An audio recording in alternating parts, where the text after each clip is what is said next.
Warahmatullahi wabarakatuh. Waalaikumsalam warahmatullahi wabarakatuh. Innal hamdalillah nahmaduhu wa nasta'inuhu wa nastaghfiruh wa na'udzu billahi min shururi anfusina wa min sayyiati a'malina.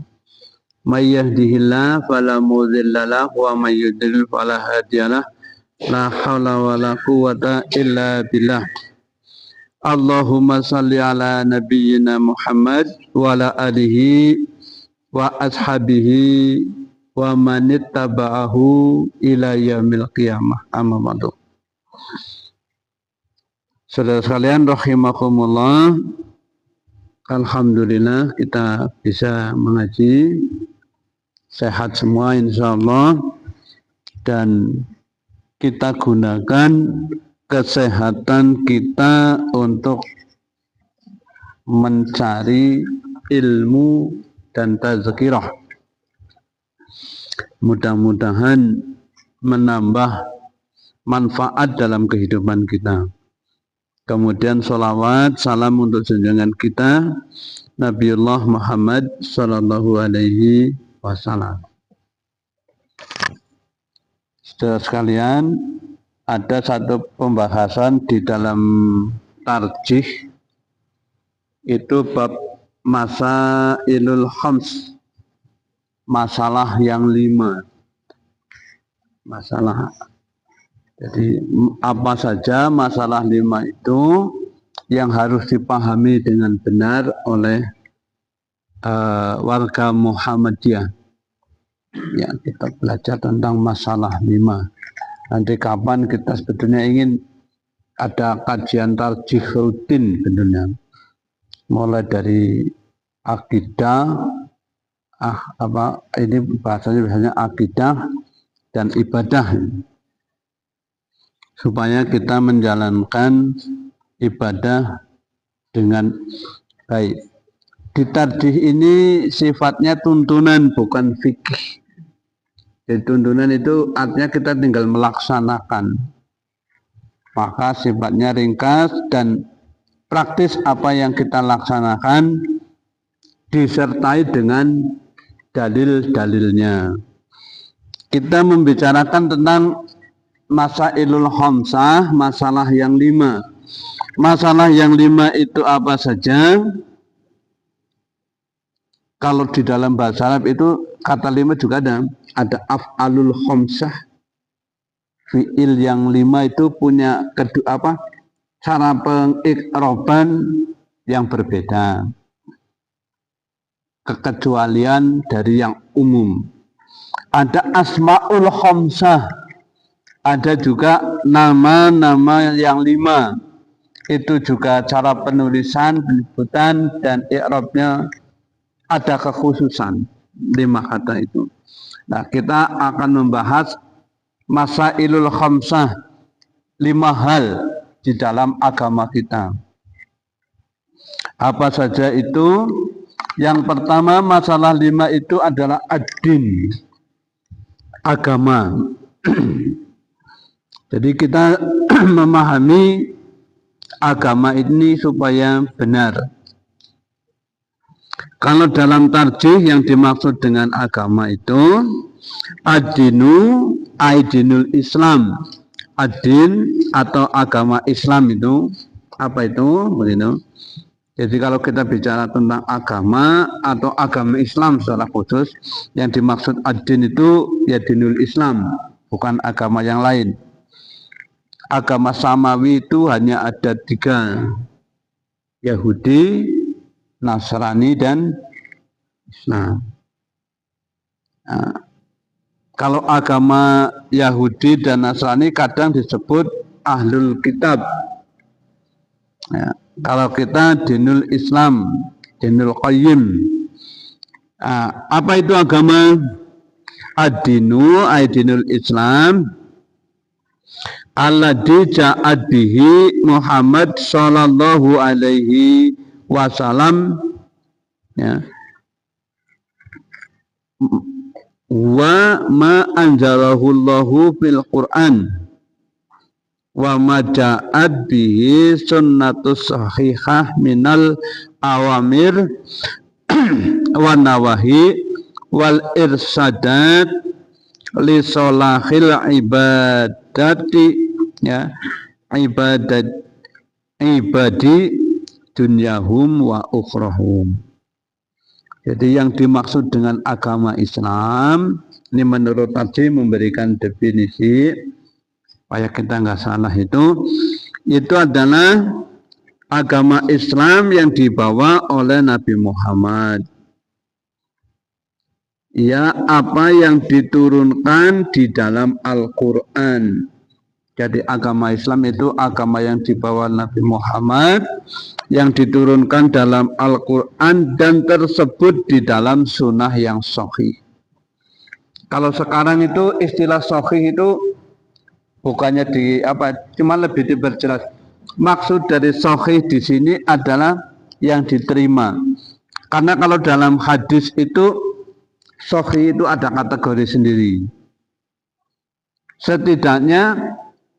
Sebetulnya kalau pada awal mula ulama hadis itu membagi kepada hanya dua, ya, sahih dan dhaif. Ya, kemudian ada lagi para ulama mengeluarkan yang masih bisa diakui kebenarannya, tetapi tidak mencapai tingkat sahih, tapi bisa untuk berdalil dibagi landasan hukum. Yang kalau secara umum ulama bersepakat bahwa umat Islam itu, ya, para jumhur ulama itu kebanyakan ulama berpendapat bahwa hadis itu yang tidak boleh dipakai itu hadis dhaif. Itu kebanyakan ulama sepakat. Lah karena dulu hanya hadis sahih dan hadis dhaif itu kategorinya. Tapi kemudian muncul, kalau tidak salah dipelopori oleh Imam Tirmidzi, itu mengkategorikan ada hadis hasan. Jadi antara sahih dan dhaif itu menjadi hadis hasan. Maka istilah sahih itu hadis hasan pun bisa diakui. Maka kemudian sekarang di Muhammadiyah lebih dikenal dengan sunnah al-maqbulah, sunnah yang bisa diterima. Jadi tidak mesti derajatnya itu sahih, bisa derajatnya hasan. Nanti di dalam penggunaannya agak berbeda antara sahih dan hasan. Ya. Kemudian ini menurut salah satunya definisi agama. Jadi agama itu ya intinya yang terdapat di dalam Al-Quran dan Sunnah. Jadi ini alladzi ja'a bihi Muhammadun sallallahu alaihi wasallam wa ma anzalallahu fil Quran wa ma ja'at bihi sunnatus sahihah. Jadi agama Islam itu agama yang dibawa oleh Nabi Muhammad, yaitu berupa Al-Quran atau hadis. Nah, hadis itu yang menjadi yang dipilih hadis yang sahih. Tapi maksud dari yang sahih itu tadi, yang hasan pun masih bisa karena makbulah, artinya bisa diterima. Hadis yang sahih bisa, hadis hasan juga bisa. Maka kadang disebut dengan sunnah makbulah. Mana untuk apa itu? Minal amri, ya, sahihah minal amri, urusan berupa perintah. Dalam agama itu ada dua, al-amru yaitu perintah-perintah, wan nawahi dan larangan. Ya. Kemudian wal irsadat, ada perintah, ada larangan, ada petunjuk. Ya. petunjuk melaksanakan perintah atau petunjuk hal-hal yang tidak boleh dikerjakan atau larangan. Ini semua untuk kemaslahatan lisolahil ibadi, untuk kemaslahatan hambanya, ya. Dunyahum wa ukhrahum, untuk kemaslahatan dunia dan akhirat. Jadi tuntunan yang terdapat di dalam Al-Quran dan Sunnah. Kita sering dikatakan orang yang tidak ikut madhab itu gimana? Benar, kita tidak mengikuti salah satu madhab, karena semua imam madhab itu juga tidak mau orang mengikuti secara membabi buta. Nah, jadi kita bukan pengikut imam madhab. Apakah salah? Ya tidak.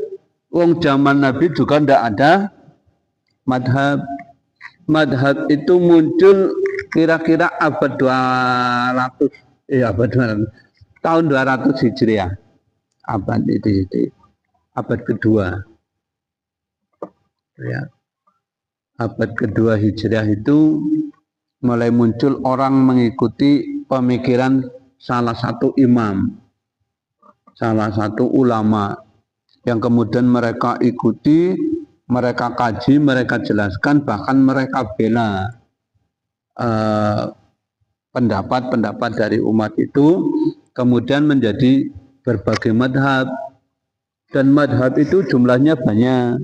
Kalau kita tidak empat-empatnya, tapi empat-empatnya digunakan dan kemudian nanti dirangkumkan menjadi satu pendapat tersendiri yang dijalankan. Jadi kalau pendapatnya Syafi'i sahih, ya, kemudian ditimbang lagi dengan pendapatnya mazhab yang lain, baik itu Maliki, Hanafi maupun Hambali. Dari pendapat 4 imam mazhab itu diambil yang paling sahih. Maka kita tidak bermazhab karena kita tadi mengambilnya dari semua sumber. Bahkan kalau tidak ada di pembahasan imam yang 4 itu, kita nyari di ulama-ulama madhab yang lain. Jadi kita sudah mestinya dihimpun dari pendapat-pendapat yang tersahih. Standar kita bukan fanatik ke madhab, tapi kepada keabsahan sebuah dalil, terutama hadis. Karena kalau dari Quran insya Allah semuanya sudah mutawatir, tidak ada permasalahan. Nanti permasalahannya tinggal pada penafsiran. Penafsiran itu. Kalau penafsiran satu orang dengan orang lain beda itu sudah sejak zaman Nabi sudah muncul. Jadi tidak perlu dipertentangkan. Sepanjang masing-masing mempunyai landasan. Jadi itu yang dimaksud dengan agama Islam, apa yang dibawa Nabi berupa Al-Quran dan Sunnah. Quran dan Sunnah itu berwujud berupa perintah dan larangan. Kemudian petunjuk untuk melaksanakan perintah dan larangan itu. Ya. Untuk apa? Untuk kemaslahatan, kebahagiaan dunyahum wa ukhrahum. Kebahagiaan dunia dan akhirat. Itu yang dimaksud agama. Jadi kita hidup dengan beragama Islam itu maksudnya supaya hidupnya di dunia itu bahagia, di akhirat juga bahagia. Bahagia tidak harus kaya. Ya. Jadi kita mendefinisikan itu. Syukur kaya bahagia. Orang kaya yang tidak bahagia juga. Ya. Yang penting ini ya. Li solahati, untuk kemaslahatan, kebaikan dunia dan akhirat.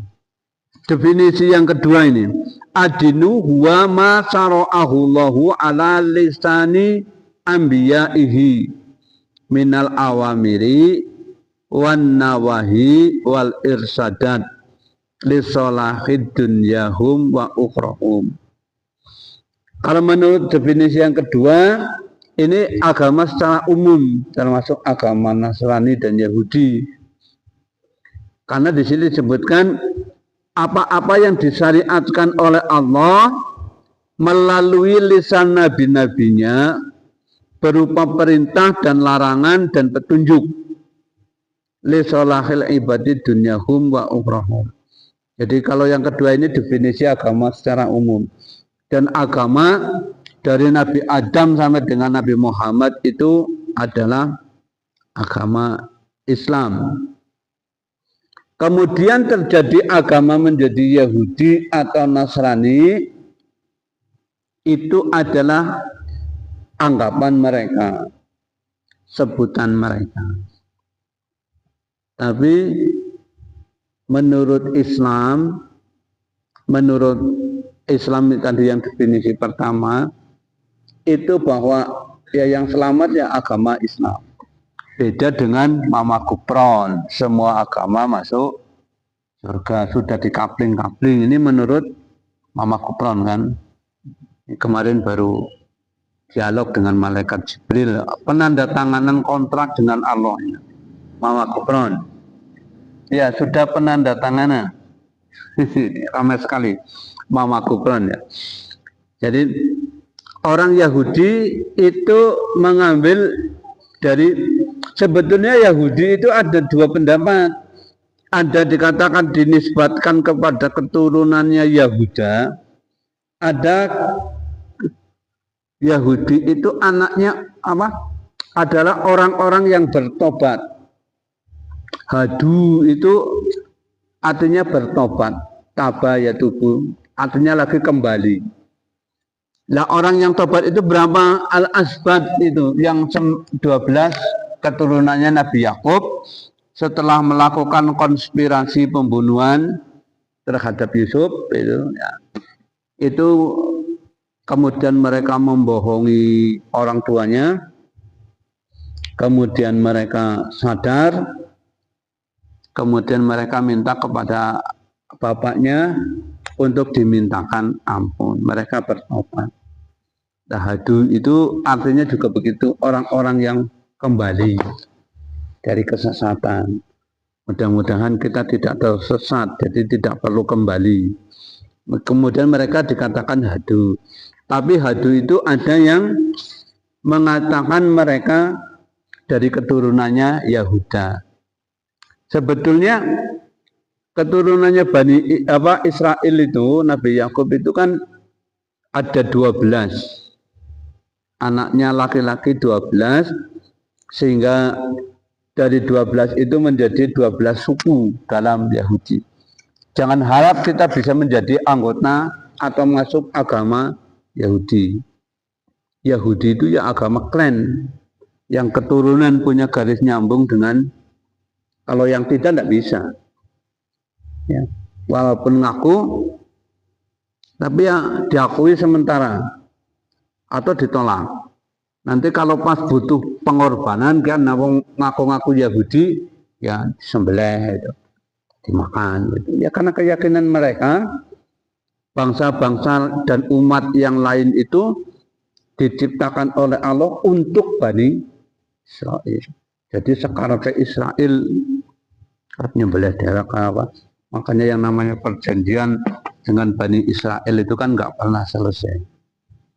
Jangankan perjanjian, Bapak EDW dihapus, Tuhan saja, nabinya saja hanya dihapus. Itu kalau Nasrani itu dari kata Nasoro, umat, ada yang mengatakan kata dari Nazaret, sebuah tempat gitu.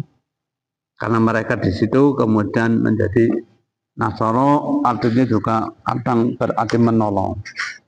Jadi orang yang ajarannya sering menolong. Tapi Yahudi dengan Nasrani itu nggak akur loh. Ya karena berbeda. Yahudi itu tidak mengakui Isa itu nabi, apalagi Tuhan. Itu. Yahudi ya pokoknya ya harus ada garis keturunan dari, sebetulnya Nabi Isa itu juga keturunannya dari Yahudi, ya. Kalau salah itu dari jalur anak yang ketiga, ya, tiga atau keempat, yang namanya Levi. Levi itu menarunkan, kalau Isa itu dari Bunyamin. Bunyamin itu adiknya Yusuf. Nah, itu kemudian Islam lah. Kalau Islam itu memang nama yang dari dulu, ya. Maka di dalam Al-Quran ada sebutan inna dina indallahil Islam. Agama yang diakui di sisi Allah itu Islam. Jadi hanya Islam. Kita harus inna dina indallahi, di sisi Allah itu sesungguhnya agama yang diakui di sisi Allah, Islam. Orang yang memilih agama selain Islam itu ditolak. Dan itu harus keyakinan kita. Yang tidak boleh itu kalau kita mengkafirkan orang. Walaupun orang itu sudah jelas-jelas kafir, ya sudah, biarkan mereka dengan agama. Enggak usah dituduh kafir, neraka itu enggak boleh. Ya. Surga neraka itu nanti Allah yang akan. Kita tidak berhak untuk itu. Itu ya, yang namanya agama itu, jadi kita berkeyakinan inna dina indallahil Islam. Wa may yabtaghi khairal Islam madina. Ya, orang yang memilih agama selain Islam, fala yuqbalu minhu wa fil akhirati minal khasirin. Tidak diterima, dan di akhirat nanti kelompok orang-orang yang merugi. Kita yang Islam saja belum tentu nasibnya baik. Ya, artinya kalau orang Islam itu sudah bisa dipastikan masuk surga. Ya, sepanjang tidak musyrik, itu pasti. Yang jadi masalah masuk surganya kapan? Lewatnya jalan bener apa jalan salah? Angger jalan salah, ya, ibarat kita masuk rawa renang dulu, nanti di akhirat itu rawanya neraka. Ya. Nah, kita menyeberangi neraka, temu jalan. Nah, nanti tinggal di tengah perjalanan itu ada syafaat atau tidak. Kalau ada syafaat, dilala, ya, syafaatnya datang sampai mencelup sidik bisa nasi nulungi di kawah. Kadang-kadang tekan surga. Terus tekan tengah, cara pelelep sampai tekan pertolongan. Ini semua megap-megap, ana sing laku dewek tekan pinggir. Ya, pinggirnya sekali perjalanan itu berapa tahun? Yang jelas firman Allah di dalam Al-Quran itu al-yauma inda rabbikum ka'alfis sanatin mimma ta'udun. Di sisi Allah, satu hari itu seperti kalau kita hitung 1000 tahun. Itu satu hari. Lalu lagi nangkana dewek semua mana dijatuh neraka rong jam wis pirang tahun. Itu semua mana. Kau mlebu neraka ya rong jam. 2 jam itu berapa tahun kalau hitungan dunia? Karena sehari 1000 tahun. Langgar kita dijatah sana 1 tahun 30.000 tahun. Nah, ya. Berapa bulan? Nah, Allahu a'lam. Itu ya. Kemudian apa itu dunia?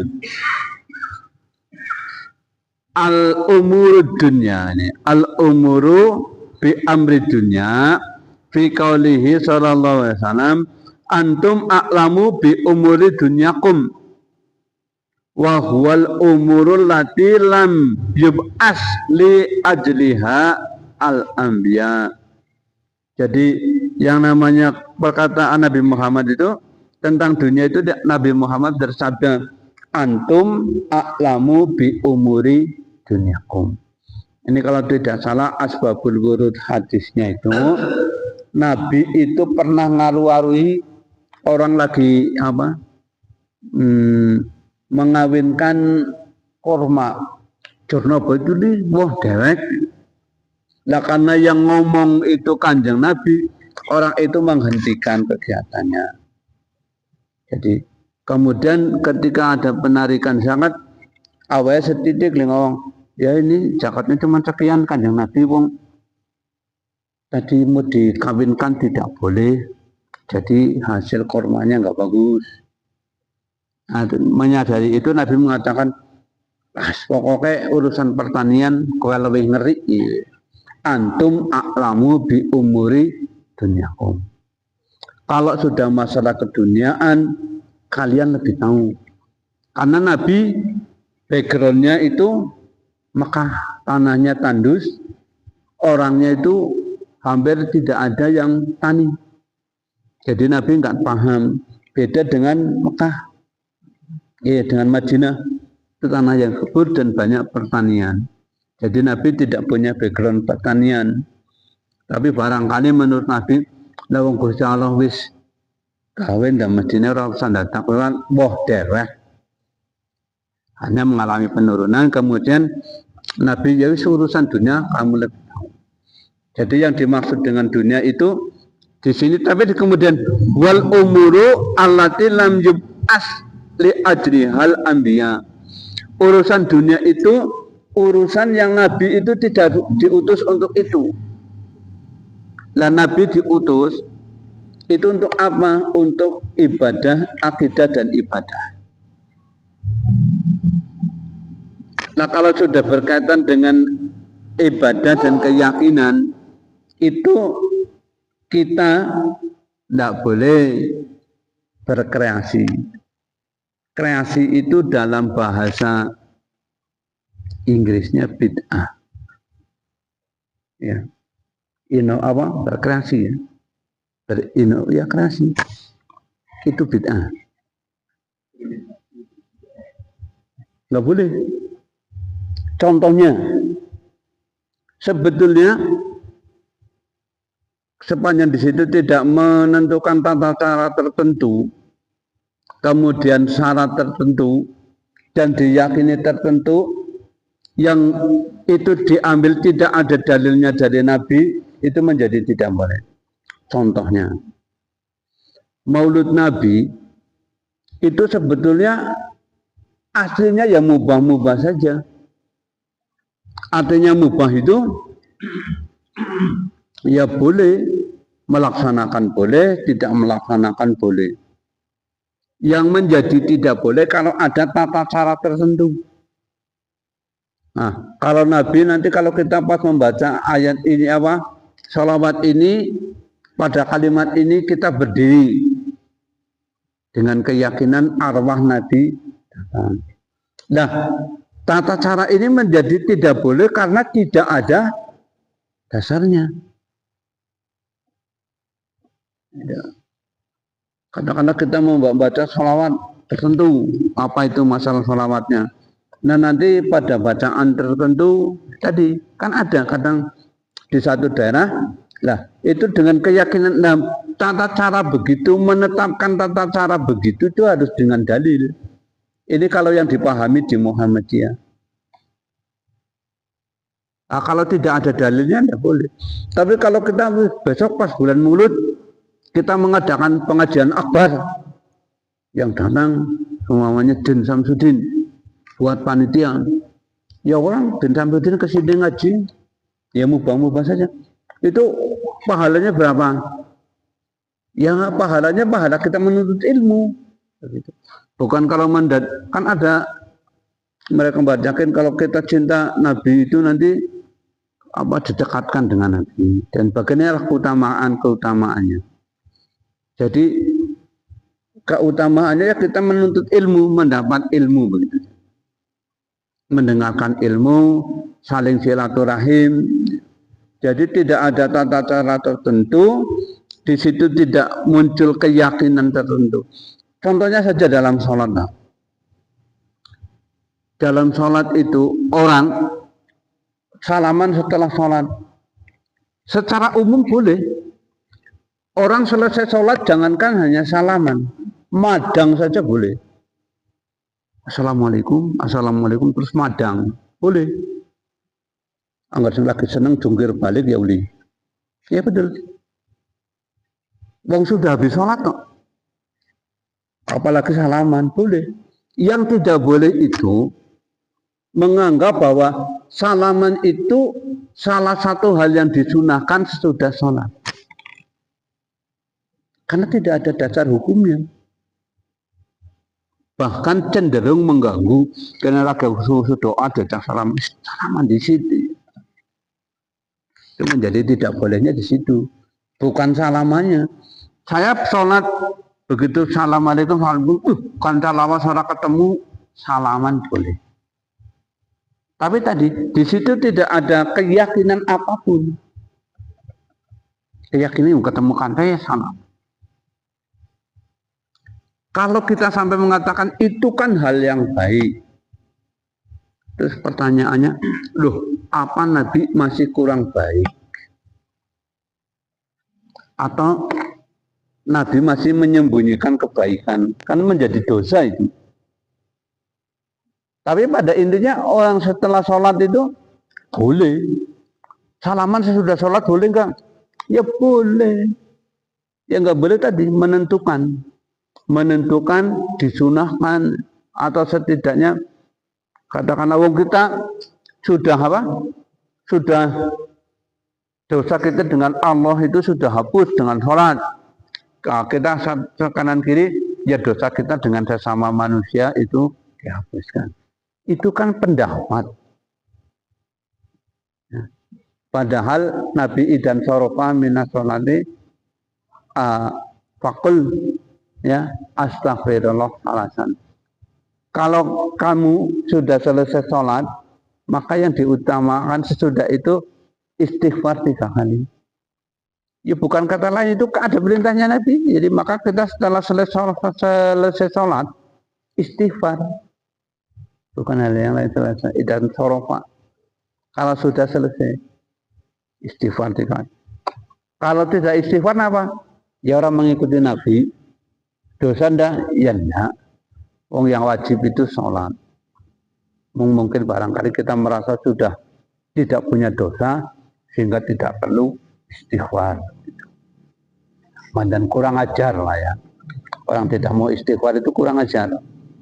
Rumang sana wis bener orang duwe dosa. Nanti lama-lama menjadi sombong. Padahal kan kita nggak tahu.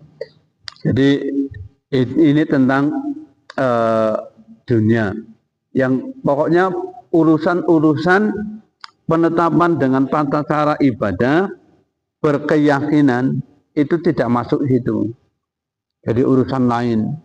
Bab kita pakai mic itu bid'ah, tapi bid'ah hasanah. Enggak.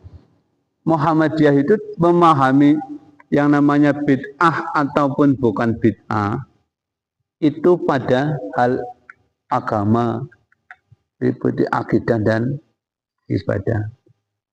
Kalau urusan dunia nah tadi antum a'lamu bi umuri dunia.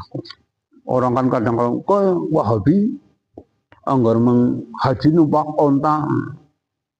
Ya begitu. Ya kita yang sekarang yang mengikuti sekarang, kita yang lebih tahu zaman Nabi itu belum ada HP. Nabi itu sepanjang hidupnya tidak punya HP itu harus diakui. Karena memang belum ketemu. Belum ada. Itu urusan dunia. Sama urusan dunia kita boleh berkreasi semampu kita. Antum a'lamu bi umuri dunyakum. Itu berkaitan dengan dunia. Jadi di luar hal-hal kita menentukan syarat rukun itu tidak boleh. Pokoknya kalau yang urusan agama harus. Kalau urusan dunia tadi, yang tidak Nabi diutus untuk mengaturnya, membuat tata cara tertentu, sholat tasbih umpamanya, caranya begini, tidak boleh. Kecuali ada dalilnya. kita di Muhammadiyah katakanlah yang agak sensitif. Dalam tahiyat itu kita nggak boleh pakai sayyidina. Nggak boleh. Tapi kalau di luar sholat, boleh. Wong itu Nabi tidak melarang. Yang melarang itu kalau mengkultuskan. Jadi kalau sholat, ya nggak boleh. Karena contohnya Nabi hadisnya itu nggak. Kemudian ada penafsiran lagi. Lawang kita umatnya kepada Nabi Muhammad kon jangkar. Orang bapak Nabi Muhammad sama Kanjeng Nabi Muhammad disebut jenenge tok. Ya itu pemikiran. Ya, nanti kalau adzan kenapa enggak asyhadu anna sayyidina Muhammad Rasulullah? Kita adanya juga jangkar itu. Ya kan? Coba kalian adzan pakai asyhadu anna sayyidina Muhammad Rasulullah. Kayaknya tak kayak dia. Tapi maksudnya kita kan Nabi Muhammad, masa Muhammad saru ya. Pakai sayyidina. Nah, tuh. Kita syahadatnya juga enggak pakai sayyidina kan? Asyhadu alla ilaha illallah wa asyhadu anna sayyidina. Nah, enggak pakai. Ya kita ikuti yang ada-ada saja. Yang sesuai dengan Nabi. Kenapa di luar sholat boleh? Karena wong di luar sholat itu bukan ibadah yang bersifat mahdiyah. Boleh.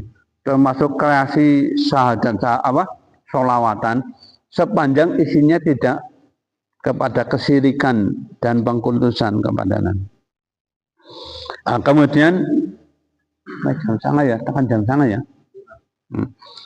Satu lagi baru 2 ini, mestinya ada 5. Al-ibadah, apa itu ibadah? Nah, tadi kan kita tidak boleh bid'ah itu dalam ibadah, tidak boleh. Nah, yang dimaksud dengan ibadah itu Bang, al-ibadatu hiya taqrabu ilallahi bi imtisali awamirihi wa ijtinabi nawahihi wal amali bima adina bihi syari wa hiya amatu wa khassah. Wal amatu kullu amalin adina bihi syari wal khosatu ma jaddadahu as-syari'u haddadahu syari'u fiha bidusiyat wal hayat wa kaifiyat al mahsusah. Jadi yang dimaksud dengan ibadah itu pertama adalah pendekatan diri kepada Allah. Jadi kalau kita ibadah itu maksudnya kita ingin mendekatkan diri kepada Allah. Yang mendekat itu secara individu masing-masing. Ya. Jadi di situ al-ibadatu hiya at-taqrabu ilallah. Pendekatan diri. Menjadikan diri kita dekat kepada Allah itu namanya ibadah. Kalau kita melakukan sesuatu, kita semakin dekat dengan Allah, itu ibadah. Nah, caranya gimana? Ini bi imtisali awamirihi wajtinabi nawahihi. Dengan kita mengerjakan apa yang Allah perintahkan dan meninggalkan apa yang Allah larang. Itu ya. Itu namanya ibadah. Dan wal amali, dan melakukan perbuatan adina bihi syari. Dan kita boleh melakukan tidak ada perintahnya, tidak ada larangannya, berarti itu diizinkan. Boleh. Dalam bahasa agamanya mubah. Kalau yang dilarang ini, yang diperintah ini. Yang tidak ada perintah, yang tidak ada larangannya, itu artinya boleh. Adina diizinkan, tinggal kita memilih. Itu agama itu. Jadi makan buaya boleh dah. Wahabi mengatakan halal loh buaya. Binatang air itu semua halal. Buaya itu binatang air. Karena sing doyan buaya panganan. Ora kepangan disita. Ya. Jadi boleh buaya. Ya. Nah, kalau zab malah zab itu yang biawak itu malah binatang darat, malah nggak boleh. Zab itu yang di gurun itu zabnya itu yang kadrun itu, kadal gurun itu. Mirip biawak, lebih pendek, lebih bentak daripada biawak kita kan itu jenis komodo. Itu haram. Tapi Mbak Habib mengatakan kemarin terakhir itu kata rame di medsos buaya halal. Jadi yang doyan buaya. Tapi kita yang wedhus spesial kan udah kasang oleh di buaya. Ya, ayam bana kok. Ya. Kalau rasa sing angel-angel lah jika benar. Ya, tapi sesuatu itu karena didiamkan oleh apa? Kalau kita mengatakan haramnya itu kan karena minasibah itu binatang buas. Dan buaya itu selain di air juga bisa di darat cukup lama. Gitu. Karena memang punya dua pernapasannya, lewat kulit juga sih bisa pernapasnya. Itu. Jadi, nah kemudian yang namanya ibadah itu, tadi melakukan sesuatu, makan itu ibadah. Sepanjang yang dimakan itu halal. Makan itu selain diperintah, itu diizinkan. Makan kan kita sering diperintah dalam Al-Quran. Kulu wasrobu, itu diperintah. Tapi larangannya sering kita hiraukan. Walatusrifu, tidak boleh berlebihan. Nah, kita kalau makan, kalau belum mukok, urung mandek. Mangan apa?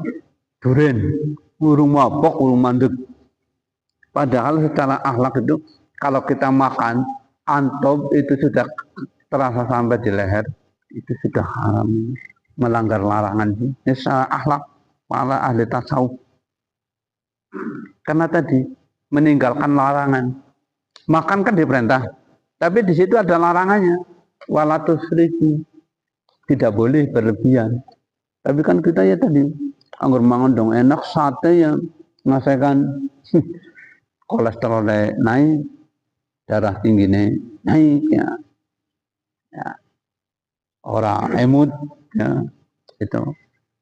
Sebetulnya ada larangannya, tapi secara umum makan itu diperintah. Ya. Itu ini yang diizinkan oleh syari wahya amatun wa khas. Segala sesuatu yang diizinkan oleh Allah dan itu am dan khas. Ada yang umum, ada yang khusus. Itu. Wal amatu kullu amalin adina bihi syari. Yang namanya urusan dunia tadi yang umum itu sepanjang tidak ada larangannya boleh. Ya. Jadi sepanjang tidak ada larangannya boleh kita lakukan. Nanti tidak ada perintahnya, nggak mau makan, tapi tidak ada larangannya, boleh saja. Ya. Simplukan halal apa haram kan tidak ada, ya itu tidak ada larangannya, boleh saja. Itu ya. Kemudian al khas ini, wal khasatu mahaddadahu syari'u fiha bijuz'iyat wa haiyat wa kaifiyatul makhsusah. Nah, yang dimaksud dengan ibadah yang khusus itu yang Allah sudah memberikan batasan, haddadahullah. Allah atau Rasulnya memberikan batasan. Yang namanya sholat maghrib ya 3 rakaat. Tidak boleh kurang, juga tidak boleh lebih. Tidak boleh. Kesel banget. Sholat maghrib 1 rakaat, tidak boleh. Tidak boleh. Ya. Aku sergap banget dia. Sholat subuh 4 rakaat ya tidak boleh. Itu sudah haddadahu sih, sudah dibatasi. Ya itu segitu saja. Waktu segrep ya 2 rakaat, tapi malas ya loro, tidak boleh kurang. Tidak boleh lebih. Termasuk tadi, menambahi kata sayyidina kita tidak. Karena tadi sudah wahadadahu, Allah sudah memberikan batasan Rasulnya. Karena sudah diberikan batasan, kita tidak boleh lebih dari batasan itu. Jadi kalau batasannya meja ini ya sudah, apa saja di meja ini boleh. Tapi kalau sudah keluar menjadi tidak boleh. Itu namanya batasan. Yang Allah sudah memberikan batasan. Yang sudah ada tadi, ada juz'iat, bagian-bagian amalan itu sudah ditentukan. Kemudian hayat, ya, hayat itu sifat-sifat. Sudah jelaskan tata caranya, kaifiatnya, tata cara. Jadi yang namanya orang sholat, ya di mana-mana itu ya mesti takbirnya Allahu Akbar. Karena dalilnya ada satu, hanya satu. Artinya hanya satu itu yang pokoknya apa? Kalau kita sholat itu ya Allahu Akbar. Karena semua orang bisa mudah, makanya ada satu. Tidak boleh pakai yang lain. Walaupun artinya sama-sama akbar, besar. Tidak boleh. Ya hanya Allahu Akbar. Kan artinya sama.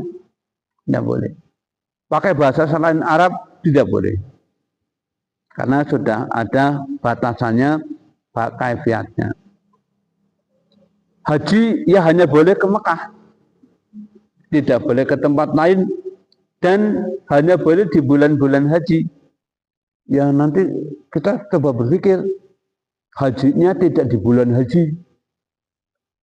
Ada namanya umroh. Tapi ini mau dibuat berijtihad karena Mekah sudah nggak muat, terlalu banyak. Daripada orang nggak bisa haji, nunggu sampai di Malaysia itu sampai di atas 50 tahun, ada yang 80 tahun. Tembe Arab nikah, calon anaknya didaftarna haji. Ya, barangkali 80 tahun. Agar tembe lahir wis didaftarkan. Kalau tembe daftar wis tua tembe daftar, ya nggak nyandak bolong-bolong. Kan di dalam haji kan itu wajib, tapi kan ada batasannya. Man istato'a ilaihi sabil. Kalau tidak bisa berangkat ya nggak bisa maksa-maksa. Aku bisa umur 50 burung daftar haji, antrenya 30 tahun. Apa nyandak 80, walau alam. Kalau punya duit daftar. Kalau nanti belum sampai sudah mati itu urusannya Gusti Allah. Nah itu. Jadi ini karena yang khos ini yang sudah harus sesuai dengan tuntunan. Tidak boleh ada kreativitas. Ya. Bahasa yang main orang menyinggung yang lain-lain walaupun artinya sama, tidak ada kreativitas di situ. Kita tidak boleh melakukan. Itu yang namanya ibadah. Jadi sudah ditentukan tata caranya, gimana caranya sedekah, caranya takbiratul ihram, kemudian cara ruku, sujud, itu sudah ditentukan. Puasa juga begitu. Nah, sini bulan Muharram, bulan Syuro, itu disunahkan memperbanyak amal. Jadi ya banyak-banyak puasa, banyak sedekah, banyak sholat malam, itu dianjurkan. Tapi tidak ada puasa khusus bulan Syuro kecuali tanggal 10 atau 9, 10. Itu nanti disunahkan. Karena puasa wajib sebelum Ramadan itu puasa Asyura. Tadinya wajib. Berlaku beberapa tahun. Karena ketika di Madinah itu Ramadan itu belum wajib. Puasa Ramadan itu diwajibkan setelah hijrah. Pada tahun kedua hijrah. Ya, jadi yang 13 tahun, yang 15 tahun sebelumnya itu kan belum ada syariat puasa. Kita mulai kapan ada syariat puasa, tapi awalnya puasa yang wajib itu tanggal 10 bulan 10. Setelah ditetapkan Ramadan, Nabi bersabda, Ya dulu seperintahkan begitu, sekarang yang mau puasa, puasa. Yang tidak juga tidak. Tapi afdhalus syami ba'da Ramadan Arafah. Asyura. Seutama-utama sholat, puasa, sesudah Ramadan itu puasa Asyura.